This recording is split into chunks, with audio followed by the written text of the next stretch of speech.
Story 1. Wife cheated on him with his best friend and he had his revenge. Let's begin.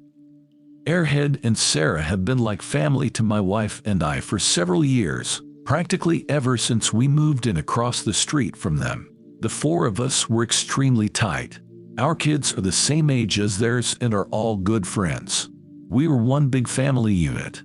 We did dinner together a few times a week. We went on vacations together. I truly saw Airhead as a brother, and my wife and Sarah were very close too. 5 months ago, I was completely blindsided by the discovery of an affair between my wife and Airhead. My wife had left her email open on our computer, and I saw an email from her to her longtime therapist saying that Airhead would be joining her at an upcoming session again. WTF. My mind started racing. Why in the world would Airhead be going to her therapy sessions without my knowledge? I did a search and found some other emails to and from the therapist proving that Airhead had been going to sessions together with her for about 6 weeks.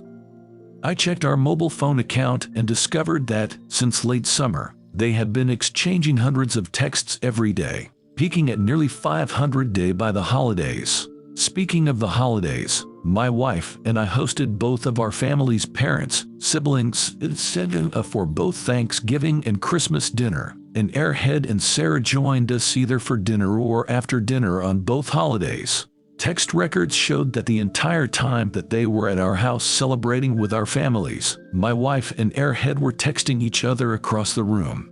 They were doing that pretty much every time the four of us hung out, for months. And all day every day just in general. But what bothers me the most is that they were doing it with Sarah and I. Right there. I confronted my wife with the evidence and she admitted that yes, she and Airhead had fallen in love. It just happened. I don't know how. But I love him and I just don't feel anything for you anymore. I'm sorry. They had gone on a school district trip together. Something had happened in her hotel room, and things had moved quickly from there.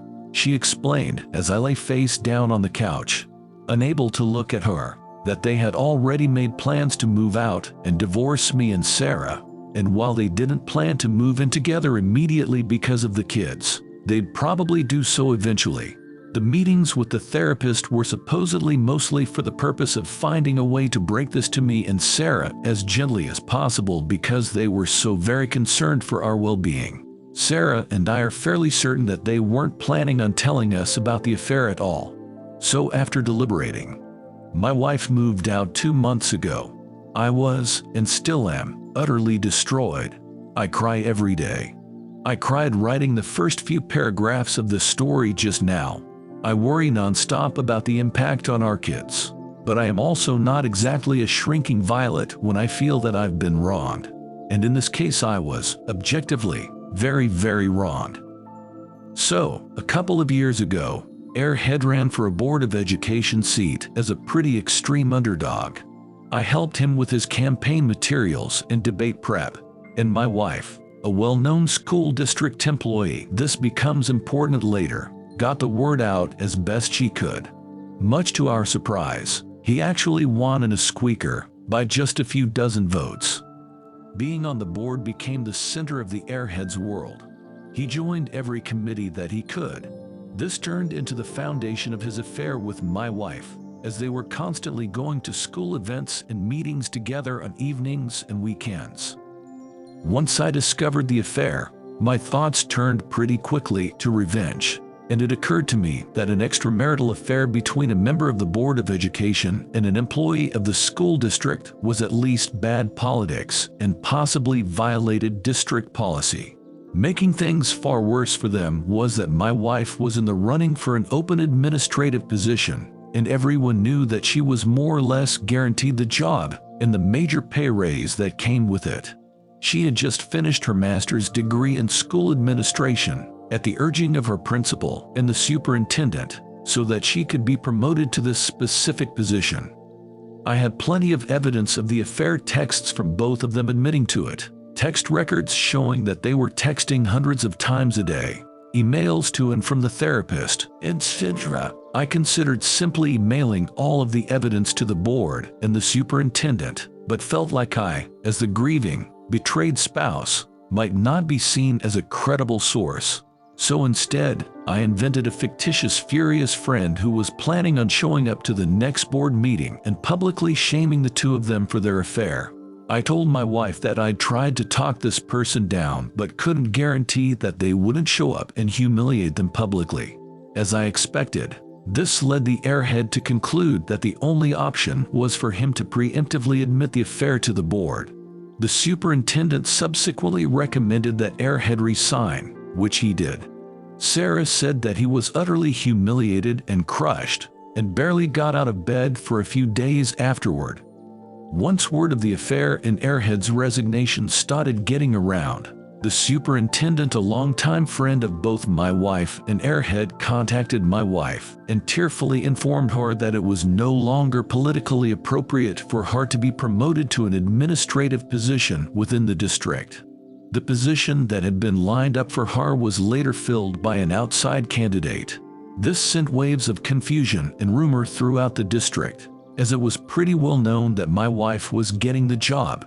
The day after she was informed that she wasn't getting the promotion, my wife and I, despite our crumbling marriage, took our son out to breakfast together on his birthday, and a parent stopped by our table to congratulate her on her new role. She said thanks, then excused herself to go cry in the bathroom for a while. I let the dust settle for a couple of weeks, and then, right before my wife moved out, let them in on my little secret. There was never a furious friend threatening to expose them in the first place, just me. Word of all of this has gotten around our fairly small town, which airhead grew up in and my wife has worked in for nearly 20 years. My wife refuses to talk to me about how things are at work now, but I've heard from some people I know in the district that her formerly spotless reputation has taken a major hit. Shithead, formerly a gregarious social presence in our neighborhood and at events and pubs in town, has completely gone underground and barely emerges to mow his lawn. He's moving out soon, to a shitty little townhouse, which is all he can afford due to all the child support he's going to have to pay his wife. My wife and airhead claim that they plan on trying to make things work together, despite all the public humiliation. I wish them lots of luck with that. I'm sure it will be a lot of fun to show their faces together in town. If you have come this far, why not hit the like button and subscribe to my channel for stories to come. Now for our next story. My name is X, and here's my story. There was this girl that I had a huge crush on in high school. And when I say huge, I mean astronomical huge. She rejected me so badly, it took me 3 years to recover. 4 extra years went by and I finally meet her by accident. She's a flight attendant, and I was in a first-class business suite. She recognized me straight away. She walked back and forth to get my attention and thought that I still held feelings for her as I did in HS. But I pretended, and that ticked her off enough to approach me and say that I was mean for ignoring her. I showed her my ring finger and told her that I was married and happily in love.